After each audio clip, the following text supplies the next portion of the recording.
Hello student of class 8th. In previous video we have discussed up to the fact to know of page number 26. Student, as you know that we are studying the second chapter of your biology and now we have to study about the communicable disease in human.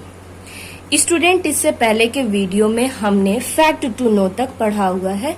इसके बाद हमें communicable disease in human हमें study करना है। मतलब human beings मानव में होने वाले जो कम्युनिकेबल संक्रमित रोग जो होते हैं उनके बारे में हमें पढ़ना है। तो देखते हैं common infectious disease which affect humans. ऐसे कॉमन होने वाले संक्रमित रोग जो कि ह्यूमन बींग्स को अफेक्ट करते हैं, प्रभावित करते हैं। देयर पैथोजेंस, उनके पैथोजन कौन कौन से पॉइजन हैं, कौन कौन से वो डिजीज कॉजिंग एजेंट हैं। ट्रांसमिटिंग एजेंट, उनको ट्रांसमिट करने वाले, फैलाने वाले जो एजेंट हैं, वाहक हैं, जो कैरियर हैं। सिम्टम्स, उनके लक्षण क्या होते हैं। And the preventive measures are given in table 2.1।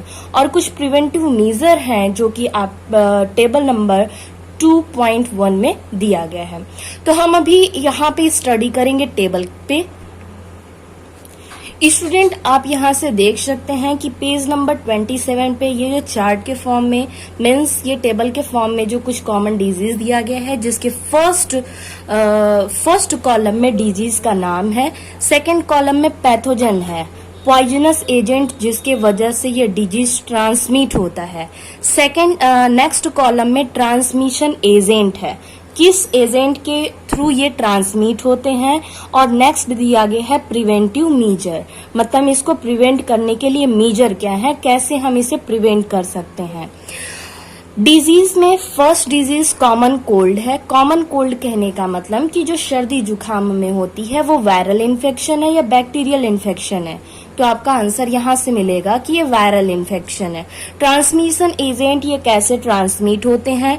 Droplet of moisture when the person cough और स्नीजेस, जब एक पर्सन कफ यानी खांसता है, स्नीजेस मतलब छींकता है, तो उसके नोजल कैविटी से या नोजल पासेस से निकले हुए जो मॉइस्चर के ड्रॉपलेट्स हैं, मतलब पानी की छोटी छोटी जो बूंदें होती हैं, उनमें ये वायरस जो होता है कॉमन कोल्ड को स्प्रेड आउट करने वाला, ये प्रेजेंट रहता है। और उसी एटमॉस्फेयर में एक हेल्दी पर्सन जब वहां पे ब्रीदिंग की प्रोसेस करता है, जब इनहेल करता है एयर को, तो उस ड्रॉपलेट्स में प्रेजेंट रहने वाले वायरस जो कि कॉमन कोल्ड के लिए रिस्पॉन्सिबल है, वो उसके हेल्दी बॉडी में इंटर कर जाता है।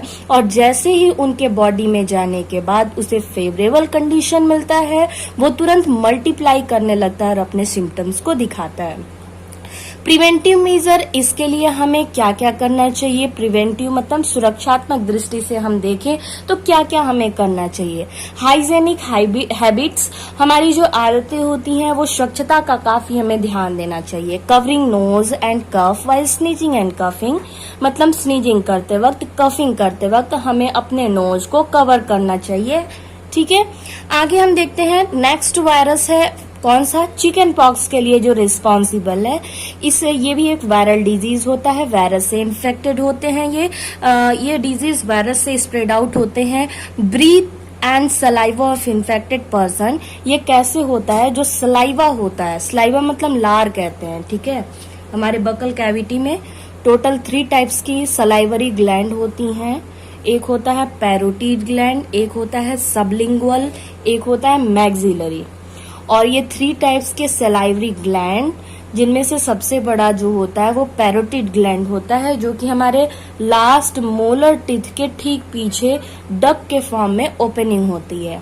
ठीक है, 1 डे में टोटल अगर मेजर करें तो 2 लीटर सलाइवा का फॉर्मेशन होता है, याद रखेंगे। तो सलाइवा ऑफ इन्फेक्टेड पर्सन्स के ट्रांसमिट होने से, ब्रीथ मतलब कि जब आमने सामने कोई ऐसा इंसान जो कि चिकन पॉक्स से इन्फेक्टेड है, चिकन पॉक्स वायरस उसकी बॉडी में है और उससे हम आमने सामने बात करते हैं बिल्कुल फ्रंट पे, तो होता क्या है कि उसकी ब्रीदिंग के थ्रू जो निकला हुआ वाटर के ड्रॉपलेट्स हैं, जो एयर है, उसमें वो वायरस प्रेजेंट होता है और हेल्दी बॉडी में इंटर कर जाता है। इसके लिए हमें क्या करना चाहिए? वैक्सीनेशन, मतलब टीका करवाना चाहिए, टीका लेना चाहिए। Avoid contact with the patient, with the patients जो रोगी होते हैं उनके कांटेक्ट से हमें बचना चाहिए। पोलियो जो होता है ये भी वायरस से होता है। कैसे होता है? Contaminated food and water. Contaminated का मतलब होता है प्रदूषित। कंटामिनेटेड फूड और वाटर के लेने की वजह से पोलियो होता है और इसके लिए हमें वैक्सीनेशन, टीकाकरण करवाना चाहिए। हाइजेनिक कंडीशन मतलब स्वच्छ वातावरण में रहना चाहिए। नेक्स्ट हम डिजीज की बात करेंगे, वो है रेबीज। ये है वायरस की वजह से और ये कैसे होता है? Through saliva of infected animal. जब इन्फेक्टेड एनिमल का सलाइवा इंटर कर जाता है, when it bite human beings, even it bites human being, जब ये ह्यूमन बीइंग्स को बाइट करते हैं। जैसे आप नाम सुने होंगे, मैड डॉग के कट करने पे, बाइट करने पे, मैड डॉग के बाइट करने पे क्या होता है? हमारे बॉडी में एक डिजीज हो जाता है जिसको हम हाइड्रोफोबिया भी कहते हैं, क्योंकि उसमें स्पेशली हाइड्रो से मीन्स वाटर से फोबिया हो जाता है, डर लगने लगता है। इस डिजीज को हम रेबीज कहते हैं और जिस वायरस से होता है उसको हम कहते हैं लिशा वायरस। ठीक है, क्या करना चाहिए उस समय जब ये ऐसा डिजीज हो जाए, रेबीज हो जाए, तो हमें क्या करना चाहिए? वॉशिंग द एरिया, उस एरिया को वॉश करना चाहिए, धोना चाहिए with water and soap and water, साबुन और पानी के घोल से। Rabies vaccination to the beaten person, और जिस व्यक्ति को ये एनिमल, इन्फेक्टेड एनिमल ने बाइट किया हुआ है, उसको वैक्सीन उसे देना चाहिए। आगे कुछ बैक्टीरियल डिजीज के बारे में दिया गया है और बैक्टीरिया से होने वाले जो डिजीज हैं उनमें होगा क्लोरेला, ट्यूबरकुलोसिस, टाइफॉइड, डायरिया। ये कुछ ऐसे डिजीज हैं जो कि बैक्टीरिया से ट्रांसमिट होते हैं। कोलेरा जो होता है वो जिस बैक्टीरिया से होता है वो है विब्रियो कोलेरी से होता है। कंटामिनेटेड फूड और वाटर लेने से ये डिजीज हो जाता है कोलेरा। इसके लिए हमें वैक्सीनेशन, ड्रिंकिंग बॉइल्ड वाटर, हमें उबला हुआ पानी पीना चाहिए। हाइजेनिकली प्रिपेयर्ड फूड, मतलब स्वच्छता का ध्यान रखते हुए जो फूड प्रिपेयर किया जाता है उसे ही हमें लेना चाहिए as a diet. Tuberculosis bacteria के होता है, बैक्टीरिया की वजह से होता है जिसका नाम है माइकोबैक्टीरियम ट्यूबरकुलोसिस। माइकोबैक्टीरियम ट्यूबरकुलोसिस के वजह से ये ट्यूबरकुलोसिस डिजीज होता है। स्पेशली ये एयर के वजह से होता है, एयर में ही ये बैक्टीरियाज प्रेजेंट होते हैं। इसके लिए वैक्सीनेशन BCG का वैक्सीनेशन करवाया जाता है। जब इन्फेंट होते हैं, मतलब छोटे बच्चे जो होते हैं, उन्हें 1.5 या 2.5 ईयर के जब ये होते हैं तभी उन्हें BCG का वैक्सीनेशन दिया जाता है, जो कि ट्यूबरकुलोसिस के अगेंस्ट में होता है। ठीक है, एंटीबायोटिक्स टू पेशेंट, और सपोज दैट हो ही गया तो हमें क्या करना है? हमें एंटीबायोटिक्स लेना है। स्टूडेंट, आपको मैं बता दूं कि ये जो बैक्टीरियल डिजीज होते हैं स्पेशली इसके लिए हमें एंटीबायोटिक्स ही लेना होता है, बट वायरल डिजीज का कोई मेडिसिन नहीं होता है। स्पेशली हम कह सकते हैं कि वायरल डिजीज के लिए केवल ऐसे ही मेडिसिन आते हैं जो कि वायरस के मल्टीप्लिकेशन के रेट को कम कर सकते हैं, उसे पूरी तरीके से खत्म नहीं कर सकते हैं, उसे हम पूरी तरीके से क्योर्ड ऑफ नहीं हो सकते हैं। ठीक है, नेक्स्ट हम आपको बता दें बैक्टीरियल डिजीज टाइफॉइड, जो कि होता है सैल्मोनेला टाइफी बैक्टीरियम के वजह से। सैल्मोनेला टाइफी बैक्टीरियम के वजह से टाइफॉइड डिजीज होता है। इन्फेक्टेड फूड और वाटर खाने, स्पेशली मैं आपको बता दूं कि ये कंटामिनेटेड वाटर के वजह से होता है। फूड तो इसमें अवॉइड कर सकते हैं इसमें, बट ये कंटामिनेटेड वाटर के वजह से होता है टाइफॉइड। और जो बैक्टीरिया है उसका नाम है माइकोबैक्टीरियम, सॉरी वो तो ट्यूबरकुलोसिस का था, सैल्मोनेला टाइफी बैक्टीरियम, जो कि कंटामिनेटेड वाटर में होता है। क्या करते हैं इसमें? एंटी टाइफॉइड वैक्सीन लेते हैं, प्रॉपर सैनिटेशन, स्वच्छता का ध्यान रखते हैं, protection of food and water from the house flies, और हाउस फ्लाइज से फूड और वाटर को प्रोटेक्ट रखना इसमें जरूरी होता है। चलिए आगे देखते हैं। नेक्स्ट है डायरिया। डायरिया ये बैक्टीरियल डिजीज है। कंटामिनेटेड फूड मतलब स्पॉइलर्स फूड, खराब खाना खाने से होता है, स्पेशली प्रॉपर सैनिटेशन, स्वच्छता का ध्यान रखना होता है। Food and water should be covered, food और वाटर को हमेशा कवर्ड रखना चाहिए। प्रोटोजोअल डिजीज एक है मलेरिया, ठीक है, और ये स्पेशली प्लाज्मोडियम से होता है। प्रोटोजोआ है जिसका नाम है प्लाज्मोडियम, उसी की वजह से होता है मलेरिया। ये किससे ट्रांसमिट होता है? तो मॉस्किटो। कौन सा मॉस्किटो? Female एनाफलीज mosquito. एक और आपने नाम सुना था डेंगू के लिए, एडीज मॉस्किटो, ठीक है। ये कैरियर की तरह वर्क करते हैं हमारे बॉडी पर आकर के अपने आप को एनर्जेटिक बनाने के लिए, मतलब कि फूड लेने के लिए हमारे ब्लड को शक करते हैं। साथ में उनके बॉडी में जो इन्फेक्टेड पर्सन का ब्लड होता है उसका कनेक्शन हमारे बॉडी के ब्लड से होता है, और वो हमारे बॉडी में प्लाज्मोडियम को क्या करते हैं, मिक्स कर देते हैं। एक तरह से कह लें हमारे ब्लड में प्लाज्मोडियम को मिक्स कर देते हैं, और जैसे ही वो प्लाज्मोडियम को फेवरेबल कंडीशन मिलता है हमारे बॉडी के अंदर, वो तुरंत मल्टीप्लाई करने लगते हैं और उसके सिम्टम्स हमारे बॉडी पे दिखाई देने लगते हैं, और उससे हुए जो डिजीज होते हैं, जो डिजीज होता है उसे हम कहते हैं मलेरिया। क्या करना चाहिए इसके लिए? तो यूज एंड मॉस्किटो रिप्लिकेंट्स, ठीक है। इसके लिए मॉस्किटो रिपेलेंट्स का हमें यूज करना चाहिए, जैसे ओडोमास करके आता है, ठीक है। स्प्रे इंसेक्टिसाइड्स का छिड़काव करना चाहिए, जिससे ये मॉस्किटो वगैरह का ब्रीडिंग ज्यादा ना हो सके। Control of the mosquito breeding को कंट्रोल करना चाहिए। कैसे कंट्रोल करना चाहिए? स्टूडेंट, मैं आपको बता दूं कि ये मॉस्किटो कहाँ ब्रीड करते हैं? जहां पे स्टे वाटर होता है, मतलब रुका हुआ जो पानी होता है, एक ही जगह पर काफी दिनों से रुका हुआ पानी जो होता है, वहीं पे मॉस्किटो ब्रीड करते हैं। तो इनकी ब्रीडिंग रोकने के लिए हमें अपने घर पे किसी भी, जैसे कूलर वगैरह में, वाटर काफी देर तक, काफी दिनों तक नहीं छोड़ना चाहिए, क्योंकि इससे मॉस्किटो ब्रीड करते हैं।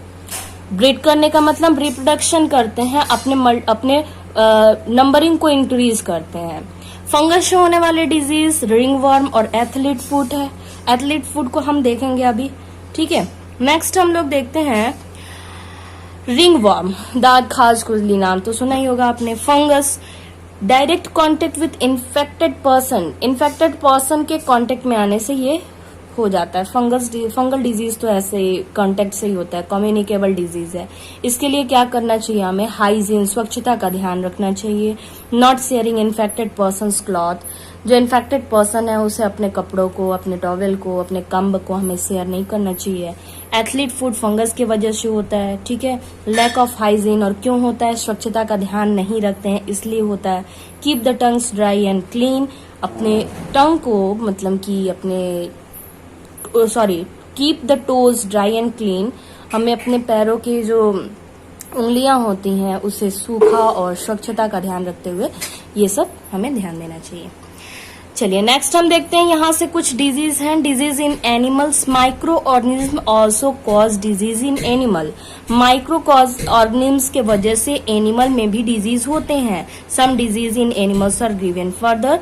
कुछ डिजीज आपको आगे दिए गए हैं, जैसे नाम सुनते हैं anthrax is a common bacterial disease in cattle. ये कैटल में होने वाला डिजीज है। ये हम ऊपर जो पढ़ रहे थे ये ह्यूमन में होने वाला डिजीज था।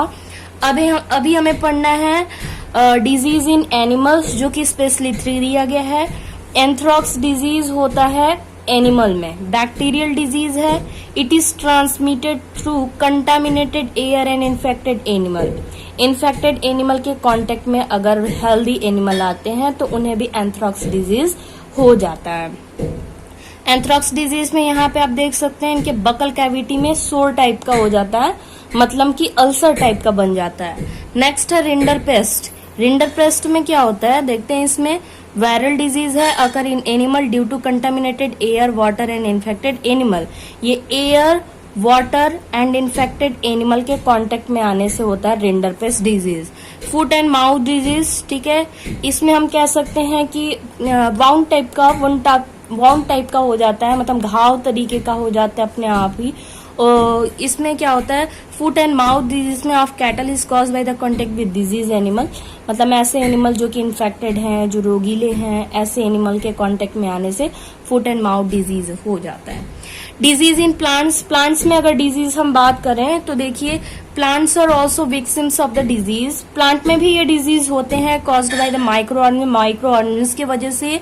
दे can be control by spreading some chemicals, और इसको कंट्रोल कैसे किया जा सकता है तो कुछ केमिकल का छिड़काव करके। Some common plant disease caused by microorganism are listed below, कुछ नीचे आपको दिया गया है तो देखते हैं नेक्स्ट पेज पे। सबसे इम्पॉर्टेंट डिजीज जो होने वाला है बैक्टीरियल डिजीज है सिट्रस कैंकर। सिट्रस फ्रूट जो होते हैं उन सिट्रस फ्रूट में स्पेशली जो डिजीज होता है, सिट्रस फ्रूट मतलब हम कह सकते हैं खट्टे फल जो होते हैं, उनमें होने वाला डिजीज है सिट्रस कैंकर। बैक्टीरियल डिजीज है, बैक्टीरिया के वजह से होता है। ठीक है, कैसे होता है तो ये बैक्टीरिया ट्रांसमिट होता है एयर के थ्रू। बट स्टूडेंट आपसे जो इससे इम्पोर्टेंट क्वेश्चन जो पूछा जाता है वो है सिट्रस कैंकर वायरल डिजीज है या बैक्टीरियल डिजीज है, तो आपका आंसर होगा सिट्रस कैंकर बैक्टीरियल डिजीज है। नेक्स्ट आपका क्वेश्चन होगा rust. Rust is a fungal disease, याद रखेंगे rust is a fungal disease in wheat plant caused by infected air. Wheat plant में ये इन्फेक्टेड एयर से, ठीक है, या फिर हम कह सकते हैं इन्फेक्टेड सीड से ये ट्रांसमिट होता है। नेक्स्ट है येलो वेन मोजेक ऑफ भिंडी is caused by virus and spread by insect. ये इंसेक्ट के थ्रू स्प्रेड होता है बट इसमें ये वायरल डिजीज है। ठीक है, नेक्स्ट हम बात करेंगे इसमें the blight disease of potato is caused by fungi. ये कुछ प्लांट में होने वाले डिजीज थे। नेक्स्ट हम लोग देखते हैं fact to know. Fact to know में देखते हैं in 1845 to 46 in Ireland, nearly the entire potato crop was destroyed by the potato blight disease.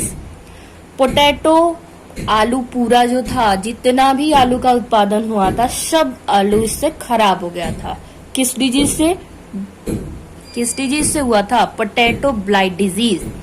Thousands of peoples starve, और लगभग हम कह सकते हैं हजारों लोग भूखमरी के कगार पे आ गए थे। And more than a billion migrate to Australia, और